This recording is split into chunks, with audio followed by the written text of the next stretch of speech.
আল্লাহ পাক কোরআনুল কারীম অবতীর্ণ করার কারণে রমজান মাসকে এত দামি মাস হিসেবে আখ্যায়িত করেছেন। যেই মাসে কোরআন অবতীর্ণ হয়েছে ওই মাসটা বছরের সর্বশ্রেষ্ঠ মাস। যে উম্মতের উপর আল্লাহ কোরআন অবতীর্ণ করলেন ওই উম্মত পৃথিবীর সর্বশ্রেষ্ঠ উম্মত। সুবহানাল্লাহ বলেন। যেই নবীর উপর আল্লাহ তাআলা কোরআন অবতীর্ণ করলেন ওই কোরআন বদৌলতে ওই নবী হলেন পৃথিবীর সর্বশ্রেষ্ঠ নবী, সমস্ত নবীদের সরদার। সুবহানাল্লাহ। যেই রাত্রি বেলায় আল্লাহ পাক কোরআন অবতীর্ণ করলেন ওই রাত্রটা বৎসরের সর্বশ্রেষ্ঠ রাত্রি হিসেবে আল্লাহ তাআলা ঘোষণা করলেন লাইলাতুল কদরি খায়রুম মিন আলফি শাহর। এই বান্দা, কদরের রাত্র এমন রাত যেই রাত্রিতে কোরআন অবতীর্ণ হয়েছে 1000 মাস। 1000 মাস ইবাদত করলে যে সওয়াব, এক লাইলাতুল কদরে ইবাদত করলে তার চাইতে বেশি সওয়াব আল্লাহ তাআলা বান্দার আমল নামায় দিয়ে দেয়। সুবহানাল্লাহ বলেন। ইন্না আনজালনাহু ফি লাইলাতিল কদর। আল্লাহ তাআলা বলেন এই কোরআনকে আমি আল্লাহ তাআলা কদরের রাত্রিতে অবতীর্ণ করেছি। হে রাসূল, আপনি কি জানেন ওয়ামা আদরাকা মা লাইলাতুল কদর? কদরের রাত্রির মাহাত্ম্য, মর্যাদা, ফজিলত আপনি জানেননি? না, জানেন না। আল্লাহ তাআলা বলে, এবার শুনেন, লাইলাতুল কদরি খায়রুম মিন আলফি শাহর। এই কদরের রাত্রটা 1000 মাসের চাইতে আল্লাহ তাআলার কাছে বেশি দামি। সুবহানাল্লাহ। 1000 মাস। আপনার হায়াতের 84টি বছর অতিক্রান্ত হলে 1000 মাস হয়। এক রাত্রিতে ইবাদত করলে 80 বছরের অধিক ইবাদত করলে যেই সওয়াব, এক রাত্রিতে ইবাদত করলে তার চাইতে আরো বেশি সওয়াব। এবার প্রশ্ন করেন, হুজুর এত মর্যাদা, এত শ্রেষ্ঠত্ব কেন? এই রাত্রিতে আল্লাহ তাআলা তার জাতি কালাম কোরআনুল কারীম মুহাম্মাদুর রাসূলুল্লাহ সাল্লাল্লাহু আলাইহি ওয়াসাল্লামের উপর অবতীর্ণ করেছেন। সুবহানাল্লাহ বলেন। যেই রাত্রিতে অবতীর্ণ হয়েছে এই রাত্রি হলো বছরের সর্বশ্রেষ্ঠ রাত্রি। যেই মাসে অবতীর্ণ হয়েছে এই মাসটা হলো বছরের সর্বশ্রেষ্ঠ মাস। যেই নবীর উপর অবতীর্ণ হয়েছে ওই নবী হলেন সর্বশ্রেষ্ঠ নবী। যে উম্মতের উপর অবতীর্ণ হয়েছে ওই উম্মত হলো সর্বশ্রেষ্ঠ উম্মত। সুবহানাল্লাহ বলেন। আল কোরআন কালামুল্লাহ গায়রু মাখলুক। কোরআন এটা আল্লাহ পাকের কালাম, এটা মাখলুক নয়। আল্লাহ তাআলা যেই রকম স্রষ্টা, খালেক, কোরআনটাকে আল্লাহ তাআলা সৃষ্টি করে নাই আসমান এবং জমিনের মতো। কোরআন আল্লাহ পাকের জাত সত্তার সাথে মিশ্রিত কালাম। তাওরাত কিন্তু কোরআনের মতো ছিল না, জাবুর কোরআনের মতো ছিল না, ইনজিল কোরআনের মতো ছিল না, সহিফা কোরআনের মতো ছিল না, 104 খানা আসমানি গ্রন্থ কোরআনের মতো ছিল না। সবগুলোকে আল্লাহ তাআলা সৃষ্টি করে অবতীর্ণ করেছেন। আল্লাহ পাক বলেছেন, আর কোরআন এমন একটা কালাম, এই কোরআন শরীফ খোদ আল্লাহ পাকের জাত এবং সত্তার সাথে মিশ্রিত। সুবহানাল্লাহ বলেন। কিয়ামতের পূর্বে কোরআনের সব লেখা আল্লাহ পাক কুদরতি ভাবে মুছে দিবেন লৌহে মাহফুজে, কোরআনটাকে সংরক্ষিত করে রাখবেন। বেল হুয়া কোরআনুম মাজিদ ফি লাওহিম মাহফুজ, এটা একটি সম্মানিত কোরআন। লাওহে মাহফুজে আল্লাহ তাআলা কোরআনটাকে সংরক্ষণ করে রেখেছে। সুবহানাল্লাহ বলেন।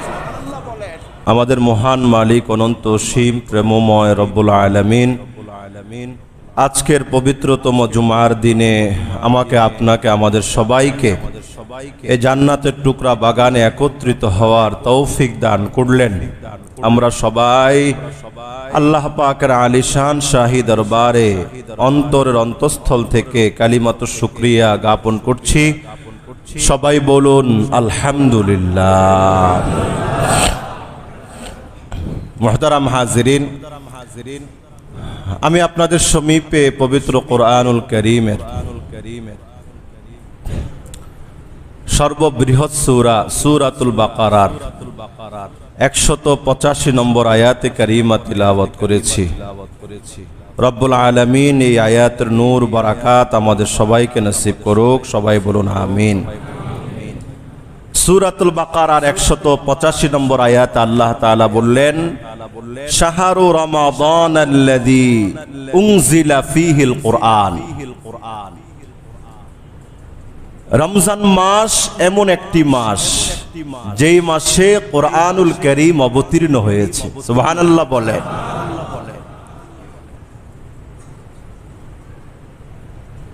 রমজান বছরের 12টি মাসের সর্বশ্রেষ্ঠ মাসের নাম হলো রমজান। রমজান শব্দের অর্থ কি? রমজান এটা রমজুন সেন্টেন্স থেকে নেওয়া হয়েছে। রমজুন শব্দের অর্থ হলো জ্বালিয়ে দেওয়া, পুড়িয়ে দেওয়া, ভস্ম করে দেওয়া। কোন বান্দা বান্দি যদি রমজান মাসে তার পিছিলা 11টি মাসের কৃতকর্মের অন্যায় অপরাধ, জীবনের চলার পথের মিস্টেকের কথা স্মরণ করে আল্লাহ পাকের কাছে কায়ে মনোবাক্যে ফরিয়াদ করে রমজান মাসের বরকতে তার পিছনের সমস্ত গুনাহ অন্যায় আল্লাহ পাক জ্বালিয়ে পুড়িয়ে ভস্ম করে দেন। সুবহানাল্লাহ বলেন। রমজান মাসের পাওয়ার। রাসূল কারীম বলেছেন হাদিসের মধ্যে, মুসলিম শরীফে এসেছে, এই রমজান মাসে আল্লাহ পাকের কোন বান্দা যদি একটি নেক কাজ করে, একটি নেক আমল করে, কানা কামান আদ্দা ফরিজাতান ফিমা সিওয়া, একটি নফল নেক কাজ করলে আল্লাহ পাক তাকে একটি ফরজের সমপরিমাণ সওয়াবের মালিক বানায় দিবে। ওয়ামান আদ্দা ফরিজাতান, রমজান মাসে কোন বান্দা বান্দি যদি একটি ফরজ আদায় করে, নবী করিম বলেছেন কানা কামান আদ্দা সাবঈনা ফরিদা, 70টা ফরজ আদায় করলে যেই সওয়াব, রমজান মাসে একটা ফরজ আদায় করলে 70টা ফরজের সওয়াব। হায়, এমন একটি মাস রমজান যেই মাসে বান্দারা আল্লাহ পাকের সাথে প্রেম সুলভ, ভালোবাসা সুলভ ইবাদত করে, সেটার নাম রোজা। আমার এটা সাবজেক্টে নয়, আমার সাবজেক্ট হলো শুধু রমজান কেন্দ্রিক কথা বলা। রমজান মাসে প্রভুর ভালোবাসায়, আল্লাহ পাকের মহাব্বতের আতিশয্যে পড়ে বান্দা বলে, তোমাকে ভালোবাসি, তোমার ভালোবাসা পাওয়ার জন্য খানা খাবো না। সূর্য উদয়ের পর থেকে সূর্যাস্ত পর্যন্ত যত কষ্টই হোক না কেন, তোমার ভালোবাসায় এক চিমটি পানিও গলধারণ করব না। সুবহানাল্লাহ বলেন। আল্লাহ রাসূল সাল্লাল্লাহু আলাইহি ওয়াসাল্লাম বলেছেন, রমজান মাসকে 3 ভাগ করো। আউয়ালুহু রাহমা, প্রথম 10 দিন রহমত, ওয়া আউসাতুহু মাগফিরা, মাঝখানের 10 দিন মাগফিরাত, ওয়া আখিরুহু ইতকুম মিনান নার, শেষের 10 দিন আল্লাহ পাকের বান্দা বান্দিকে আল্লাহ পাক জাহান্নাম থেকে মুক্তির ঘোষণা করে দিয়েছেন। সুবহানাল্লাহ। বহুমাত্রিক বৈশিষ্ট্যের দ্বারা সাজানো, সজ্জিত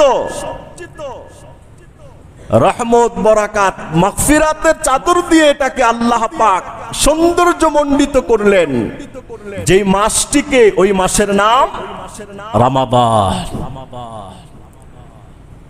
আচ্ছা, এত বহুমাত্রিক বৈশিষ্ট্যের অধিকারী অন্য কোন মাস আছে? তারাবিটা কোন মাসে পড়ি? রমজান মাসে। এত বহুমাত্রিক বৈশিষ্ট্য, এত বহুমাত্রিক দিগদর্শন রমজান মাস ছাড়া অন্য কোন মাসে পাওয়া যাবে? যাবে না। এখন প্রশ্ন যে এই রমজান মাসটা এত দামি কেন, এত মর্যাদাবান কেন? এটার এক প্রশ্ন, এক উত্তর, সেটা হলো শাহরু রমাদানাল্লাযী উনজিলা ফীহিল কুরআন। রমজান মাস এমন একটি মাস যেই মাসে আল্লাহ তাআলা কোরআনুল কারীম অবতীর্ণ করেছে। সুনানুল বাইহাকির হাদিসের মধ্যে এসেছে, আল্লাহ পাকের নবীর বিশিষ্ট সাহাবী আব্দুল্লাহ ইবনে ওমর রাদিয়াল্লাহু তাআলা আনহুর বর্ণনা, قال رسول الله صلى الله عليه وسلم, আল্লাহ পাকের রাসূল বলেন, ইন্না হাযিহিল কুলুব তাসদাউ কামা ইয়াসদাউল হাদীদ। এই উম্মত, প্রত্যেকের দিলে, প্রত্যেকের একটা দিল আছে। এই দিলগুলো, এই অন্তরগুলো ঝং ধরে যায়, মরিচা পড়ে যায়, বোতা হয়ে যায়, স্পিরিট কমে যায়, ধার শেষ হয়ে যায়। ইদা আসাবাহুল মা, ইন্না হাযিহিল কুলুবা তাসদাউ কামা ইয়াসদাউল হাদীদ ইদা আসাবাহুল মা। নবী করিম বলেন, এই দিলগুলো বোতা হয়ে যায় যেই রকম ভাবে লোহা বোতা হয়ে যায়। যেই লোহাটা পানির মধ্যে থাকে, লোহার যেমন জং ধরে, এই দিলগুলোর মধ্যেও জং ধরে যায়। লোহায় জং ধরলে গরু জবে করা যায় না, কুটাকাটি করা যায় না, প্রয়োজনীয় কাজ ওই ঝং ধরা লোহা দিয়ে সারা যায় না, অকেজ হয়ে যায়, এটা নিষ্ফল হয়ে যায়। আল্লাহ পাকের রাসূল বলেন, প্রত্যেক বান্দার যেই কলব আছে, এই কলবগুলো বোতা হয়ে যায়। বোতা দিল দিয়ে আল্লাহকে ডাকতে মনে চায় না। দিল যদি জং ধরে যায়, আল্লাহ পাকের জিকির করতে মনে চায় না, ইসলামের পথে চলতে মনে চায় না, কোরআনের পথে চলতে মনে চায় না। কেননা দিলটা তো বোতা হয়ে গেছে, জং ধরে গেছে। সাহাবীরা প্রশ্ন করলেন, ইয়া রাসূলুল্লাহ ওয়া মা জালাউহা। লোহা জং ধরলে আমরা কামারের কাছে নিয়ে যাই, সেটা বাড়ি দেয়, তারা সেটাকে রিপাইন করে, শোধরায়, ওটাকে ধার বানিয়ে দেয়, তখন আমরা আমাদের প্রয়োজনীয় কাজ সারতে পারি। ইয়া রাসূলুল্লাহ, দিল বোতা হয়ে গেলে এই দিলটাকে ঈমান দিয়ে ধার দিব কিভাবে? সুবহানাল্লাহ বলেন। সাহাবী প্রশ্ন করলেন, ওয়ামা জালাউহা ইয়া রাসূলুল্লাহ। ওগো আল্লাহর নবীজি, এই দিলগুলোকে কেমনে ধার দিব? এই দিলগুলোকে কেমনে ধার বানাবো? এই দিলগুলোকে নিউ ভার্সনে, আপডেট ভার্সনে কেমনে রূপান্তরিত করব? আল্লাহ পাকের রাসূল বললেন, কাসরাতু যিকরিল মাউত ওয়া তিলাওয়াতিল কুরআন। এই বোতা দিলগুলোকে তুমি ধার বানাতে চাও, নবায়ন করতে চাও, দুইটা কাজ তোমার বেশি বেশি করতে হবে। এক নম্বর, মৃত্যুর কথাটা বেশি বেশি করে স্মরণ করবা। সুবহানাল্লাহ বলেন। এক নম্বর কি? এক নম্বর মৃত্যুর কথা বেশি বেশি করে স্মরণ করবা। মৃত্যুর কথা যেই বান্দা বেশি বেশি করে স্মরণ করবে, ওই ব্যক্তির দিলটা আল্লাহ তাআলার রহমতের সাথে মুআল্লাক হয়ে যায়। ওই ব্যক্তির দিলটা আল্লাহ তাআলার ভালোবাসার সাথে লটকে যায়। ওই ব্যক্তির দিলটা আল্লাহ পাকের ভালোবাসার সাথে জ্বলন্ত থেকে যায়। মौत को समझा है गाफिल इख्तिताम जिंदगी, मौत को समझा है गाफिल इख्तिताम जिंदगी, दर हकीकत मौत है सुबह दवा में जिंदगी। গাফেল ব্যক্তি মনে করে মৃত্যুর দ্বারাই নাকি সব আস্বাদন চাওয়া পাওয়া শেষ। আর বুদ্ধিমান বলে, না না, মৃত্যুর দ্বারাই তো আসল শান্তির জীবন শুরু হয়ে যায়। সুবহানাল্লাহ বলেন। যেই বুদ্ধিমান চিন্তা করবে দুনিয়ার আরামায়েশ আমার প্রকৃত আরামায়েশ নয়, মৃত্যুর পরবর্তী জীবন আমার জন্য সবচেয়ে শান্তির জীবন, ওই বেটায় তখন চিন্তা করে, না না, আসল শান্তির ঠিকানার জন্যই তো বেশি মেহনত করার দরকার। ওই বেটার দিল নরম হয়, দিলটা ভালো হয়। এই দিলের দ্বারা সে আর কারো উপর জুলুম করে না, এই দিলের দ্বারা কাউকে কষ্ট দেয় না, এই দিলের দ্বারা কারো উপর সে অত্যাচার করে না। সবার সাথে নম্রী আচরণ করবে, ভালো আচরণ করবে, সৎ আচরণ করবে, মিলেমিশে চলতে চেষ্টা করবে, মহাব্বতে দিলকে অপরের সাথে জুড়ে দিবে। আল্লাহ পাকের রাসূল বললেন, এই দিলগুলোকে নরম করার, নবায়ন করার একমাত্র তরিকা, এক নম্বর, কাসরাতু যিকরিল মাউত, বেশি বেশি করে মৃত্যুর কথা স্মরণ করা। সুবহানাল্লাহ বলেন। আল্লাহ পাকের নবী দুই নম্বরে বলেন, ওয়া কাসরাতু তিলাওয়াতিল কুরআন। এই উম্মত, এই জংওয়ালা দিলকে পরিষ্কার করবা, বেশি বেশি করে কোরআন তিলাওয়াত করবা। আমার বোঝানোর উদ্দেশ্যটা হলো এই জায়গায়, যে বান্দা বেশি বেশি করে কোরআন তিলাওয়াত করে, ও যেন তার মালিকের সাথে কথা বলে। সুবহানাল্লাহ। আল্লাহ পাক ডাক দেয়, বান্দা, তোমার মনিব তোমার আল্লাহ রব্বুল আলামিনের সাথে তোমার কথা বলতে মন চায়নি। বান্দা উত্তর দেয়, আল্লাহ তোমাকে না দেখেই তো রুকু দেই, সাজদা দেই, তোমার দরবারে লুটিয়ে পড়ি। আল্লাহ তোমাকে তো দেখা যাবে না, জান্নাতে না গেলে রব্বুল আলামিনকে দেখা যাবে না। আল্লাহ তাআলা বললেন, বান্দা দেখা যদি না হয়, দুনিয়ায় থেকে তোমার আল্লাহর সাথে কথা বলতে মনে চায় কিনা? বান্দা বলল, আল্লাহ আমি হলাম বান্দা, তুমি হলে রব্বুল আলামিন, তোমার সাথে কিভাবে কথা বলবো? আল্লাহ তাআলা ঘোষণা দেয়, দুনিয়াতে একটা কোরআন পাঠাইছি, ওটা মাখলুক নয়, ওটা আমি আল্লাহ তাআলার জাত এবং সত্তার সাথে মিশ্রিত। কোন বান্দা যদি চায় তার মালিকের সাথে কথা বলতে, সে কোরআন পড়বে আর যেন সরাসরি রব্বুল আলামিনের সাথে কথা বলে। আরো জোরে বলুন সুবহানাল্লাহ।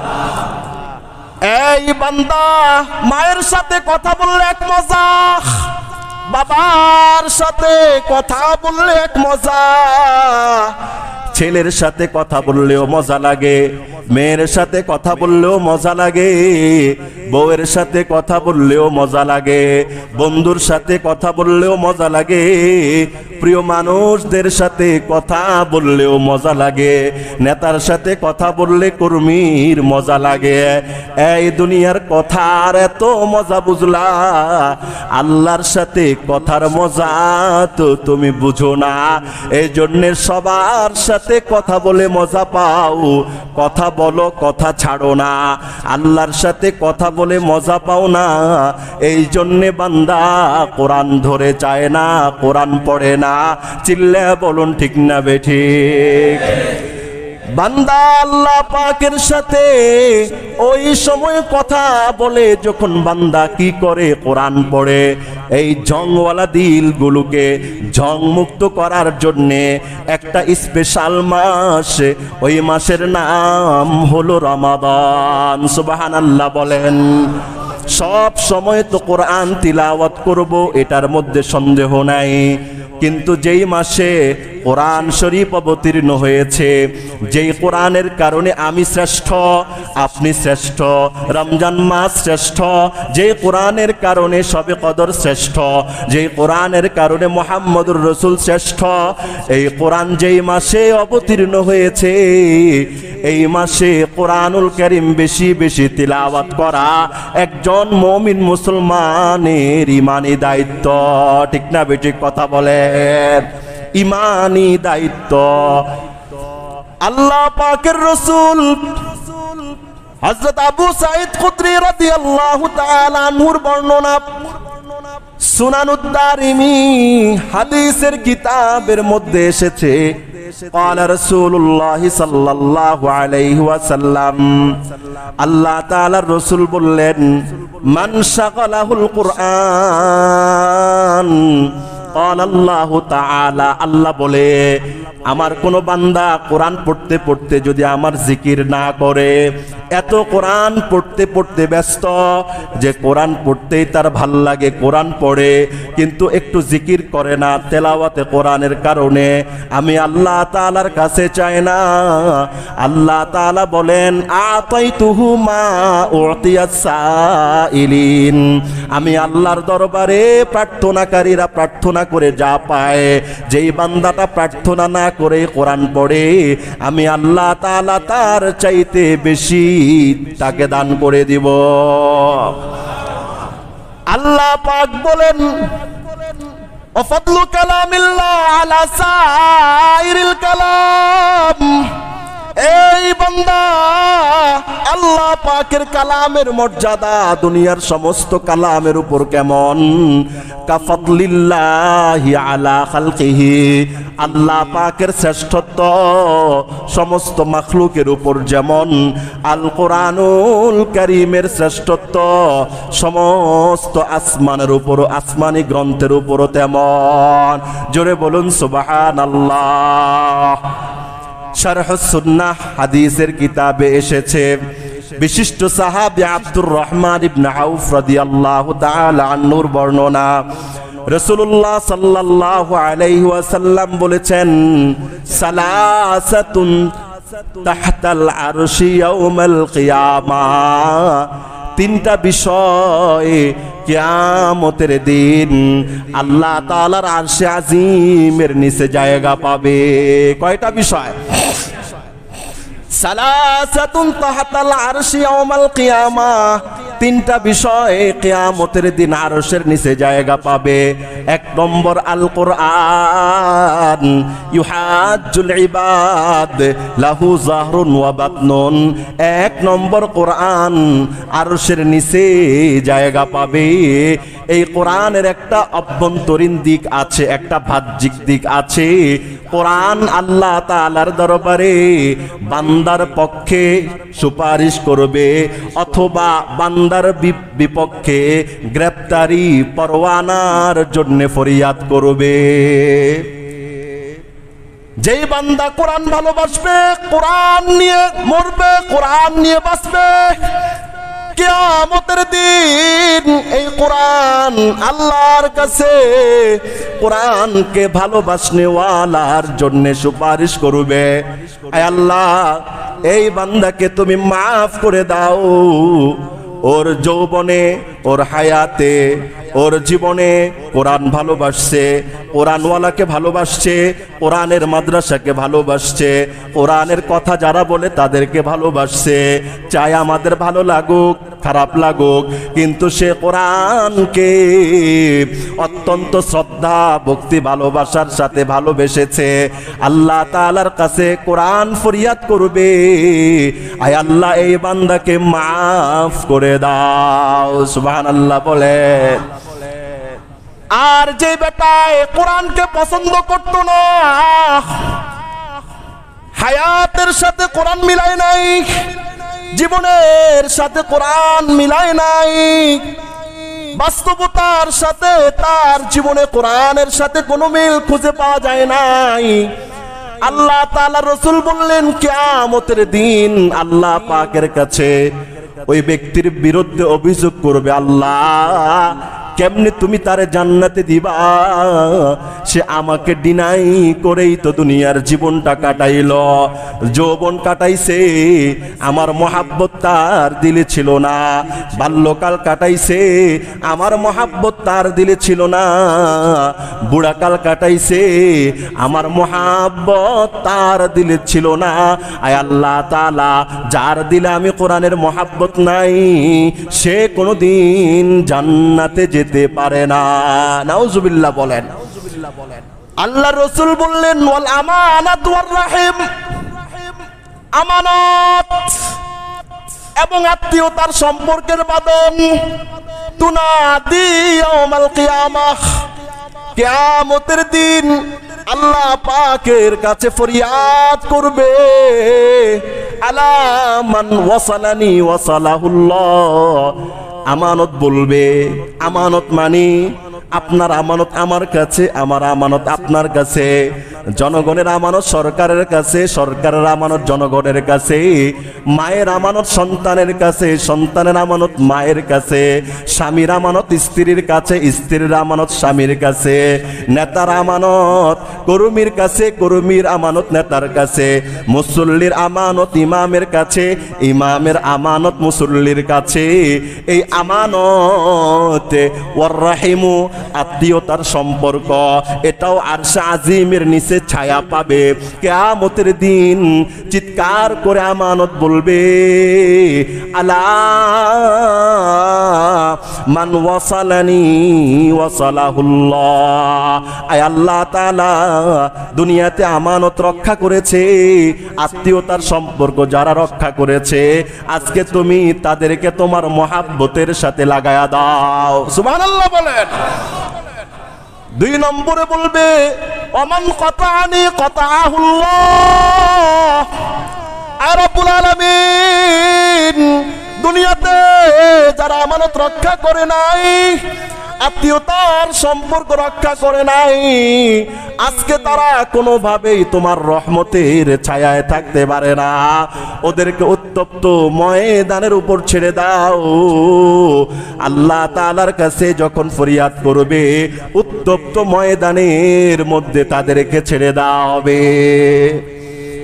মুসলিম শরীফের হাদিস এসেছে, খলিফাতুল মুসলিমিন হযরত ওমর রাদিয়াল্লাহু তাআলা আনহুর বর্ণনা, গুরুত্বপূর্ণ হাদিস, কান লাগায় শুনেন। আল্লাহ পাকের রাসূল বললেন, ইন্নাল্লাহা ইয়ারফাউ বিহাযাল কুরআনি আকওয়ামা ওয়া ইয়াদাউ বিহি আখারিন।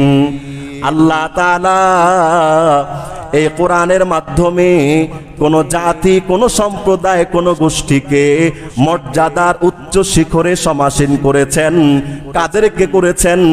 কোরআনকে যারা না খেয়ে, কোরআনকে যারা সুখে দুঃখে আরাম আয়েশে নির্জনে নিবৃত্তে সর্বসময় কোরআনকে ভালোবেসেছে, কোরআনের আদর্শগুলো ভালোবেসেছে, কোরআনের কথাগুলো ভালোবেসেছে, কোরআনের তাফসিরগুলো ভালোবেসেছে, এই ভালোবাসার কারণে, কোরআনের সাথে লাগার কারণে তাদের মর্যাদা আল্লাহ তাআলা দুনিয়াতেই অনেক বাড়ায়া দিবেন, আখিরাতের মধ্যেও তাদের মর্যাদা অনেক উচ্চ আসনে সমাসীন হবে। সুবহানাল্লাহ বলেন। ইন্নাল্লাহা ইয়াদাউ বিহাদাল কুরআন, এই কোরআনের মাধ্যমে আল্লাহ তাআলা অনেক জাতিকে সম্মানিত করেন। যারা কোরআনকে বক্ষে লালন করবে তাদের সম্মান বেড়ে যাবে। এই দুনিয়ার মানুষের সম্মান দিয়ে কি হবে? যাকে আল্লাহ সম্মান করে না, দুনিয়ার মানুষের সম্মানের কোনো দাম নাই। যাকে আল্লাহ মর্যাদা দেয় না, দুনিয়ার মানুষের মর্যাদা দিয়ে কোনো লাভ নাই। যাকে আল্লাহ তাআলা ভালোবাসে না, দুনিয়ার মানুষের ভালোবাসা দিয়ে কোনো লাভ নাই। চিল্লায়া বলুন ঠিক না বেঠিক? সারি দুনিয়া হো মুখালিফ, सारी दुनिया हो मुखालिफ, कुछ भी नुकसान है। গোটা দুনিয়া আমার বিরুদ্ধে হয়ে যাক, আমার কোনো পেরেশানি নাই, কোনো লস নাই।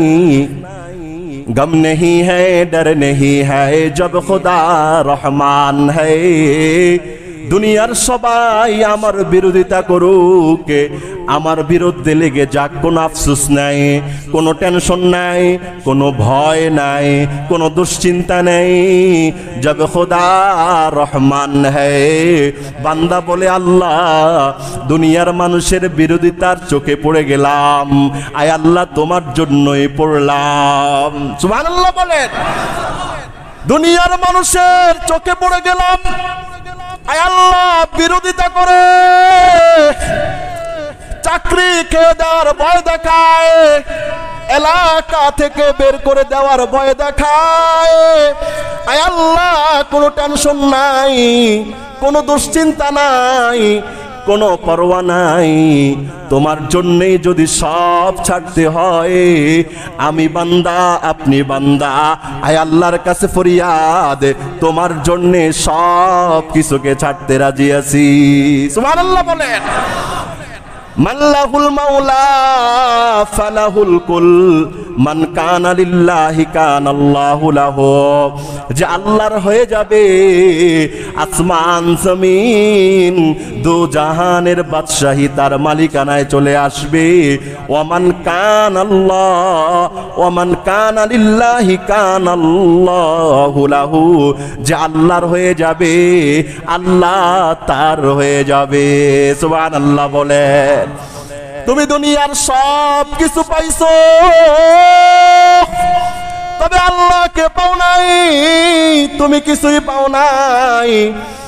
তুমি দুনিয়ার সব পাইছো, আল্লাহকে পাও নাই, তো তুমি কিছুই পাও নাই। এই আল্লাহকে পেতে চাও? বলে হা হা। তাহলে কোরআন এটা তোমার জীবনের জন্য পরশ পাথর।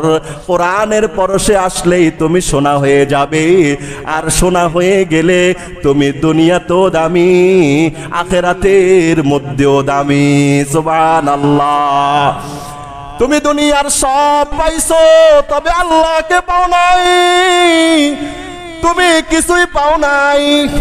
তুমি দুনিয়ার কিছুই পাও নাই, তবে আল্লাহ তাআলাকে পাইছো, তবে তুমি সব কিছু পাইছো। সুবহানাল্লাহ। এই মুহাম্মদুর রাসূলুল্লাহকে আরবের কাফের মুশরিকরা হত্যা করবে, প্ল্যানিং করছে। কাকে হত্যা করবে?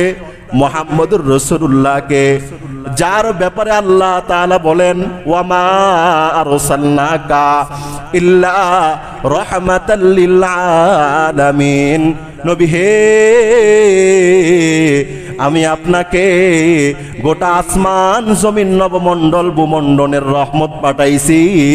ওই রহমতের নবীকে মক্কার আবু জাহেল ওয়ালারা হত্যা করার জন্যে ঘর ঘেরাও দিয়ে ফেলেছে।